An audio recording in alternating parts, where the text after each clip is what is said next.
Well, I guess the first thing I just want to ask is I mean, overall, what did you think of the whole experience of being on TUF? So I really enjoyed it. There was stuff that I would have loved to be different, obviously.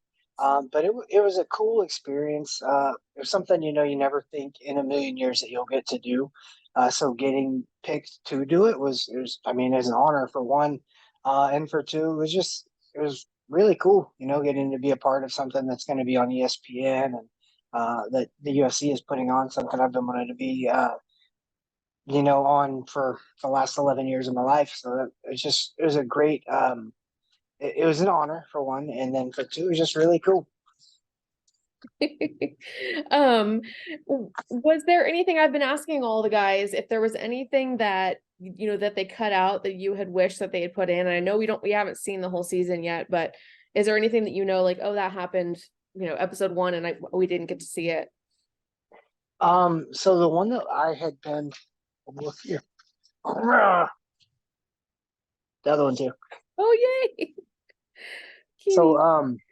one of the things that I thought, it's kind of like you said though, we're not sure when they're going to show stuff because if you notice the rowing competition, I did not have a black eye. So that happened the very second day, I think, that we were in the house. So we're all cutting weight, getting ready to fight, and we have a rowing competition. So you never really know when you're going to put stuff. But there are definitely some things coming up, and I'm sure if you've talked to Cody, Cody's probably alluded to some stuff that happens in the future as well. That it will be a surprise if any of it gets left out. So there's a couple of things that are going to be really exciting coming up real soon. So I've already seen the episode that airs tonight. I don't know if you've seen it yet. I don't know how much they show you guys ahead of time. You have seen it, Yep. and obviously you lived it. So I'm just curious if you could talk to me about what that moment was like seeing, McGregor and Chandler go at it. Like, how tense was that moment? Did you guys think it was going to escalate? And was there anything that they left out of that particular part that we didn't see? So they actually left out most of our reactions because a few of us jumped the rail and went that way. A couple of guys went towards the cage. I think Rowe got really close. A couple other guys got really close. Nate jumped, and as soon as Nate jumped over the commission grab, Nate was like, "No, no, no." So it was kind of funny. I am not going to get in trouble for anybody else. I will not. So I stayed up there and just kind of watched it all shake out. But it was wild for a minute, and it kept escalating. I think, and like the tensions keep boiling up. Like we're down 6 fights now, and like it wears on you because it's just a little jabs, right? That's six, that's 5-0, 6-0. How are you going to come back from that? You can't come back from that. It's never going to be even at this point. So it was a lot of that, and then just the little pokes, Uh, Chandler and Connor definitely, uh, they got under each other's skin after a little while, and it's starting to show here in these next couple episodes. Chandler mentioned quite a few times about McGregor not being around. Specifically, we've seen him, not showing up for the weigh-ins, and obviously the way the show's cut, we don't really know how much he actually was there and how much they're making it look like he was there. Can you kind of give us an insight as to how much he was actually there? 100% I can. So I believe not being on the season he did the first time, I'm almost positive he's there more for us. Um, he's at every single evening practice pretty much, except for 3 or 4 days he missed after my fight. And like the day after, the day after Wonder Boy was there, he was gone for 3 or 4 days for filming. But other than that, he was there every day pretty much. Like he was at night practices. He was there ready to go. He was involved in practice. He was coaching. He was training with us. So he was there a lot more, I think, than the cameras are actually making him out to be. But I'll tell you straight up, he wasn't at a lot of morning practices. Could probably count the morning practices on one hand that he was at. But they were always set up to be good with one of the other coaches. Like there was never a moment where we were like, okay, what are we doing, right? The morning sessions we knew were always going to be run by somebody else, and he would have most of the evening sessions. So it sounds like you got a decent amount of training from him. Do you feel like, I don't want to say gypped is the right word, but is there any part of you that feels like maybe you didn't get as much of him as maybe the other guys got of Chandler? Um, you definitely feel that a little bit, and like I don't know if it would be gypped or not at all either, because like I loved Connor's team, I really did. I thought they did a great job. I believe that they are very knowledgeable in the sport of MMA. I mean, obviously, they were with him for his entire run up, and he got to the highest you could possibly get, right? So I felt very happy getting to train with them and learn from them. Would I have loved getting to train with Mike too? Like, absolutely. When I went in there, I knew I would have been happy on either team. And getting to know both of them after the fact and even on the show, like I came away feeling the same way. Like I could have been on either team and been very happy. So I'm very content with what did happen and who I got and his involvement level. It didn't bother me. The people that are online and they have the jabs. Oh, Connor's not been at any weigh-ins. Honestly, half the time my coaches aren't even at weigh-ins, right? It happens a lot more than people think it does because it's tough for people to get there sometimes, right? Um, and weigh-ins were during the daytime. So that was when we didn't see him as much. I don't know if he was filming all the time. I don't know if he was sleeping or maybe he was doing his own training. I don't know. But daytime, we didn't see him as much. What about Chandler? I know that opposite coach, but did you get to spend any time with him? And do you have any thoughts on him as a person just from filming? So after my fight, Chandler actually came up to me, shook my hand, stopped like because we'd always in passing in between practices, you always see the other team for a couple minutes. But so he would always fist bump me and say, "What's up? How's it going?" Stuff like that. And then after my fight, we were going through one of those same kind of things. So I went to shake his hand or to bump his hand and walk on by, tell him what's up. He stopped and like stopped me, shook my hand hard, and told me I was an effing warrior. He reiterated it, and then like after that, we talked a few more times, and he just said a lot of nice things and treated me really well.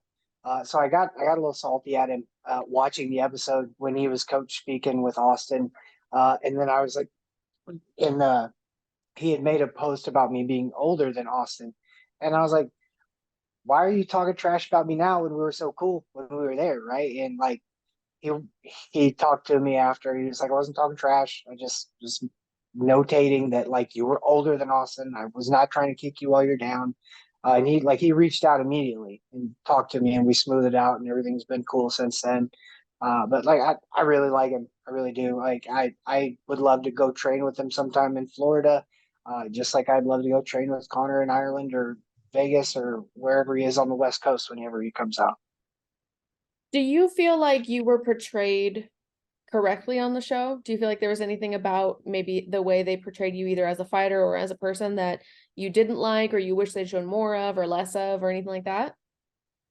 I wish they would have let me take a day and ice my eye before I had to do that stupid post fight interview.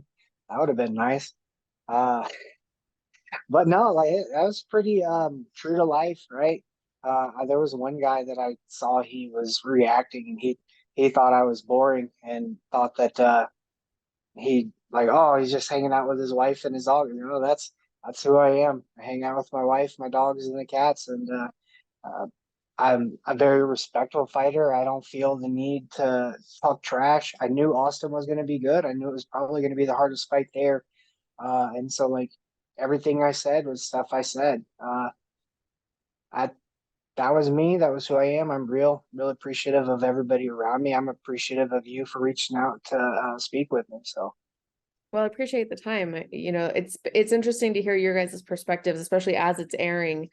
I know I got to speak to some of you guys kind of in the middle of filming, which is where I was going to ask next. I don't know if you remember that media day. Where at filming was that when you guys were talking to us? At what, like, how far into filming were you at that point? I want to say we were around 3/4 of the way through. Because my black eye was almost healed up at that point. And so my wife and them, when they saw the interviews and stuff, like, oh, he's got a black eye. I knew what he was wearing because they saw some leaked photos where I was sitting around with sunglasses on, and they're like, he's got a black eye. I know it. And then when they saw you guys' stuff, they really enjoyed some of it. So they were happy to get that content and get to see us and just to see that everything was still going smooth as it could. I bet. But that was really cool. Just getting to do that and to see you guys and to talk to people that weren't living with us for the last 4 weeks was great. Yeah. Yeah, that's always one of my favorite things to do is to talk to you guys right after filming too. Um, I guess there's been some confusion about actually how long filming took because it seemed like it went really fast. It also seems like a lot of those fights are filmed on the same day just based off what everybody's wearing. I don't know how much you can tell us, but how much filming did you guys do and how many fights did you have a day? Yeah, so I don't know what I can say about that part either. Um, Chandler has kind of said some stuff, but I'm not really sure. Okay. We were there from the beginning of February, which actually we got pushed back 2 weeks, and then we got pushed back an extra 4 days while we were in the hotel. And that kind of sucks because by the time I got the fight, I hadn't trained hard in 4 weeks. It had literally been 4 weeks since I'd done hard training. And in the hotel, it was 11 and a half days of no training at all, just running. So that sucked. And that's kind of like, I'm never going to make excuses. Like I fought great and then I lost, right? But like, had it been a normal camp, I would have loved to have had that fight 3 rounder on a normal camp where I'd gotten to train beforehand. It would have been nice. Might have been different for him too. You never know. But I would have loved that kind of that opportunity there. But so I want to say we were in the house for about 4.5 to 5 weeks. They actually moved our leave date up a couple days so Dana could go to London. I think we left right before the London card. So he like pushed his flight back as far as he could, and then we did the semis on that day. And then he was out. I think he went straight from the Apex to the airport. But it was How about 4.5 weeks total. okay. How much did you get to interact with Dana at all? I mean, I know that probably isn't a lot of that, but was there any moments? None? It was real small during the coaches challenge. Landon and I got to sit next to him, and so that was pretty much most of my interaction with him.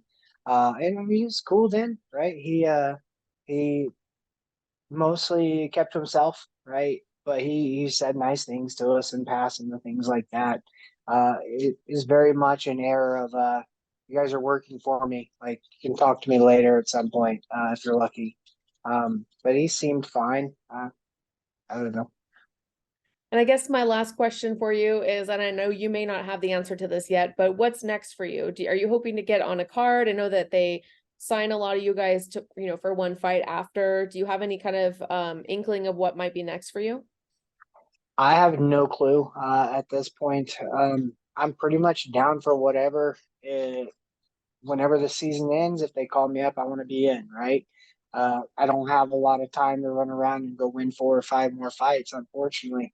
I started a little later, but I'm great. My body feels great. I'm ready to go.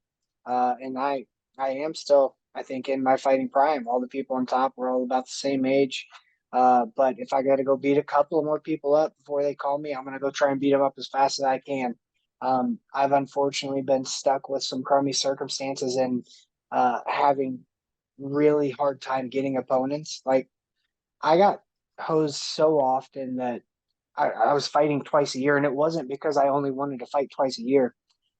If you go back all the way to my Amy career, I fought 11 times in 2 years. I was trying to fight 4 times a year, and I just couldn't get opponents. Unfortunately, it was also a product of me beating people up as an amateur because nobody wanted to fight me when I turned pro. So that was another part of why all of my pro fights are against good guys is because nobody else wanted to fight. Nobody else would accept the fights. So I took pretty much whatever guess I could get. And so those were the guys. And then once COVID hit, somehow COVID ended up being the year I fought the most. I think I got 3 fights in during that year. And I think LFA was really good about getting started back soon. And then, come on. LFA was really good about getting us back in there, and I think I was on their second card after they started back up, and that was awesome for me. And then I got Giannetti a few months after that. But uh, if for whatever reason they don't want to call me up after a win or two, I want to fight Nasia so bad. Like it's been a dream, a goal of mine for as long as I can remember, almost as much as fighting in the UFC. Now the big dream would be fighting the Singapore card for the UFC. I would love that. That would be fun. But I'm just ready to go as soon as mid-August hits, something before mid-September. That way I can fight at least 2 more times this year because it's been a tough wait, right? I was stuck waiting around, had another no. Um, and then it's been rough between the people missing weight, having a whole LFA main event canceled because a guy wouldn't try and make weight. It's been tough out there, unfortunately, but you got to take the bad with the good and do your best. That's all you can do. I imagine it's going to be tougher now that you've been on TUF, no pun intended. Yeah, maybe after they see me get hit that hard, they might be like, "Oh, I could do that too." Nobody else has though, so figure it out. And he didn't put me down either. He thought he would. There you go. Always look on the We don't positive. get finished. All right. Thank you so much for your time. I really appreciate it. Look forward to hopefully seeing you fight in Singapore. I hope so. It'd be awesome. Awesome. Have a great day. Thank you. Thank you, Miss Amy. Have a great Bye. day. You too. Bye-bye.